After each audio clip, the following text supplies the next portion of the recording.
بسم الله الرحمن الرحيم، اخواني واحبائي اعضاء منتديات اف اكس اريبيا. احب ارحب بكم في تحليل اسبوع جديد للاسبوع بدايه من 22 اغسطس 2011. واللي ان شاء الله هنحلل فيه بعض من العملات الرئيسيه اللي احنا بنحب نحللها كل اسبوع، بالاضافه الى الذهب والفضه كنوعين من السلع اللي احنا بنحللهم دايما. هنبدأ مع بعض أسبوعنا الجديد مع تحليل اليورو دولار. وزي ما احنا شايفين اليورو دولار لازال في اتجاه متذبذب، زي ما احنا شايفين اللي بيطلعوا بينزلوا واللي بينزلوا بيطلعوا.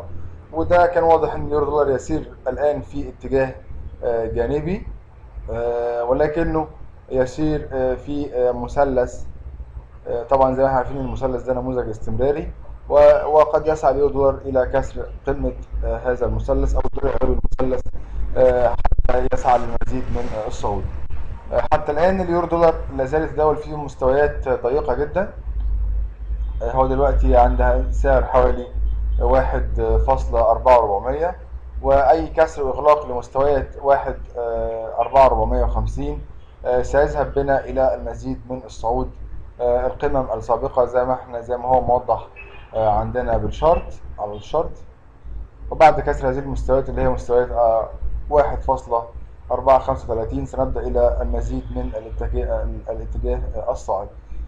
أي هبوط لليورو دولار سيدفع إلى المزيد من الشراء عند هذه المستويات، عند مستويات 1.4200 إلى 4.220 هذه المستويات، حيث أننا نسير في اتجاه عام صاعد كما هو موضح على الشارت. أيضا الزوج يسير في نموذج العلم، ونموذج العلم هو نموذج استمراري قد يسعى قد يؤدي إلى المزيد من الصعود شرط كسر هذه المستويات. إذا مستوياتنا السحرية هي كسر مستويات 4,450، كسر هذا الترند الهابط، والإغلاق فوقه بشمعة ديلي على الأقل. شمعة الأسبوع الماضي أغلقت شمعة صاعدة، لكن زي ما احنا شايفين كل شمعة صاعدة بتقفل بعديها شمعة هابطة، وهكذا كل حاجة بتطلع بعديها حاجة بتنزل. فده يعني اننا لازلنا في اتجاه متذبذب وان كان يميل الى الهبوط.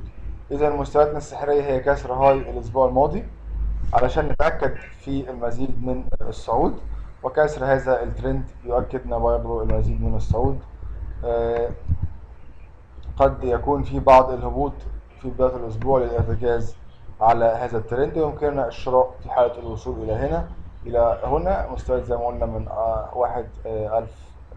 واحد فاصلة 4200 إلى 1.4250 هذه المستويات، واللي هيكون برضو متمركز عندها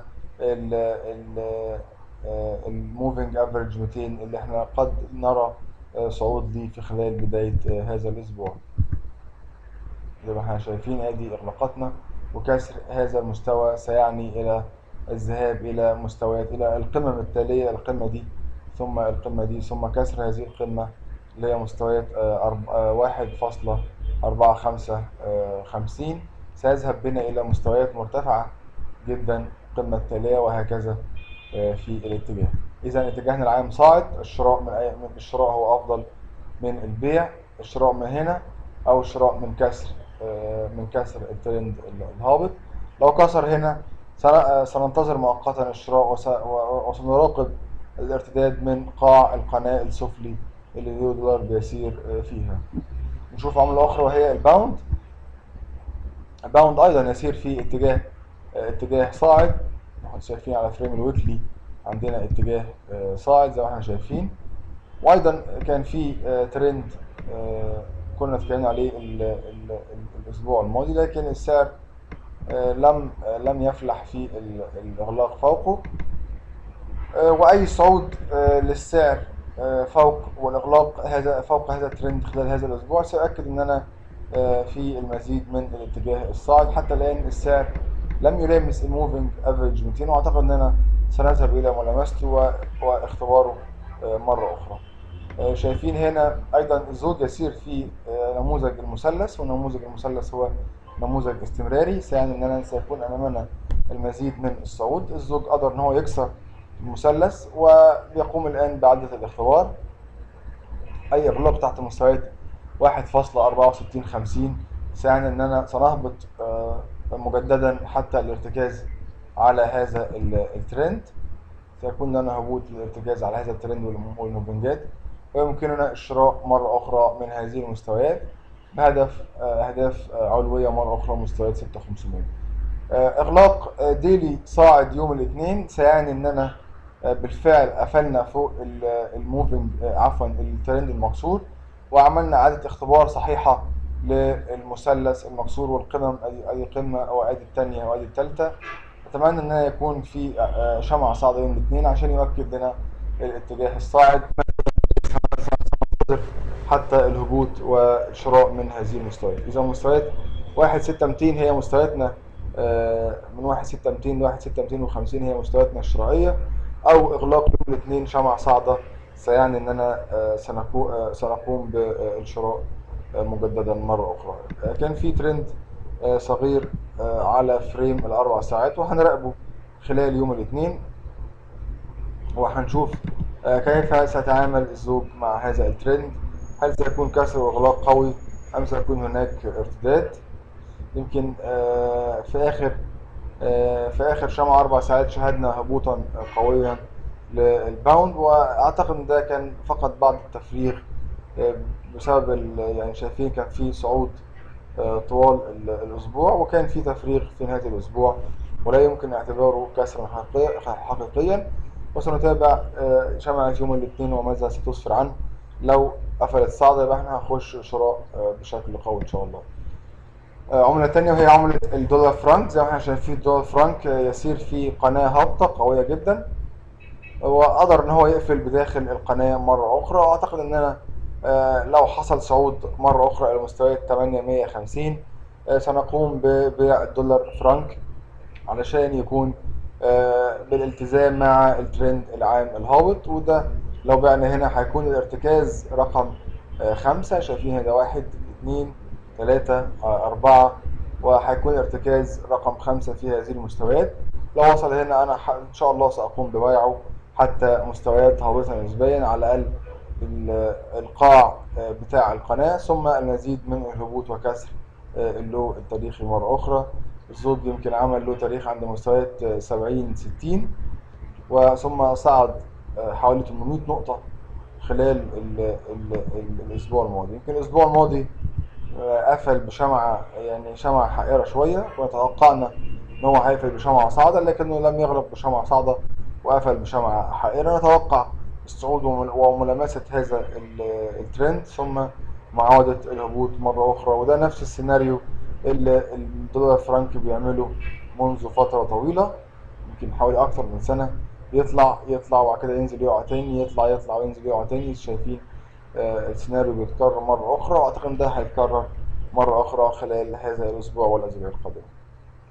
إذا البيع من مستويات 81، أو إذا كسر مرة أخرى وأغلق تحت القناة، أغلق تحت مستويات 77. إذا البيع من 81 أو البيع من 77، ما دون ذلك علينا انتظار ما سيسفر عنه تحرك الزوج خلال هذا الأسبوع. وهنشوف السلعة بتاعتنا الذهب، وطبعا الذهب اللي انطلق صاروخيا بقوة جدا خلال هذا الأسبوع وأغلق شمعة صاعدة قوية. بالنسبة للديلي شموع متتالية صاعدة، وأعتقد أننا سنرى بعض التفريغ للذهب، قد نرى التفريغ والوصول إلى مستويات 1720، لأنه لم يقم بإعادة اختبار مثالية أو صحيحة للقناة. أعتقد أننا سنرى إعادة اختبار للذهب عند هذه المستويات، ثم ننطلق في المزيد من الصعود مرة أخرى للذهب. لو قفل الذهب تحت الخط القناة العلوي سننتظره للشراء عند الترند الصاعد الكبير هنا. أتمنى أن هو ينزل هنا، هتكون فرص طيبة للمزيد من الشراء. إذا شراء الذهب من مستويات 1720 لو في حالة إنه وصل لها، أو أي مستويات جيدة، يعني الهبوط، أي هبوط هو جيد للمزيد من الشراء. بالنسبة للفضة، شايفين الفضة قدرت إن هي تقفل فوق القمة السابقة اللي هي القمة عند 42.20 وقفلت عند 42.75، وده يديها المزيد من القوة والمزيد من مواصلة الضغط والقوة للفضة. الفضة الآن بدأت إنها تكون قناة صاعدة وتسير فيها. سنراقب مستويات 43.50 وأعتقد الفضة ستصل إلى هذه المستويات بحلول هذا الأسبوع. سنراقب لو كسرت الفضة هذه القناة يبقى سيكون أمامنا المزيد من الصعود، وقد نصل إلى الهاي السابق التاريخي عند مستويات 50. أو لو ارتدت الفضة وهبطت سيكون أمامنا الهبوط حتى مستويات 40، ومن هنا ممكن نتحدث في الصعود مرة أخرى. إذا شراء الفضة من كسر 43.50 أو من الهبوط والشراء من مستويات 40 دي تعتبر أفضل مستويات للفضة. إذا حللنا خلال هذا الأسبوع عشان نراجع تحليلنا: شراء اليورو من الارتكاز هنا أو كسر الترند والشانل والمثلث والصعود. شراء الباوند من إغلاق صاعد يوم الاثنين، وإن لم يكن سننتظر هبوطه والشراء من الترند الصاعد الكبير الخاص به. الدولار فرانك البيع من مستويات 81 أو البيع في حالة الإغلاق تحت مستويات 77. الذهب الشراء في حالة الهبوط وإعادة الاختبار، والشراء من مستويات 1720، أو في حالة الإغلاق تحت 1720 سننتظر إلى مستويات 1580 للشراء مرة أخرى للذهب. الفضة سننتظر كسر مستويات 43.50 للشراء أو الهبوط مرة أخرى والشراء عند مستويات 40 من هذه المستويات.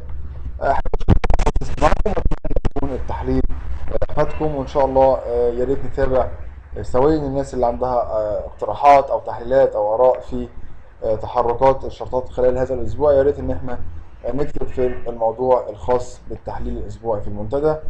شكرا لكم حسن استماعكم، ورمضان كريم عليكم، وإن شاء الله نتقابل في الأسبوع القادم ومع تحليل أسبوع جديد. وندعوكم إلى متابعة باقي الورش التحليلية والاستراتيجيات وتوصيات المنتدى الموجودة في موقعنا www.fx-area.com. شكرا لكم والسلام عليكم ورحمة الله وبركاته.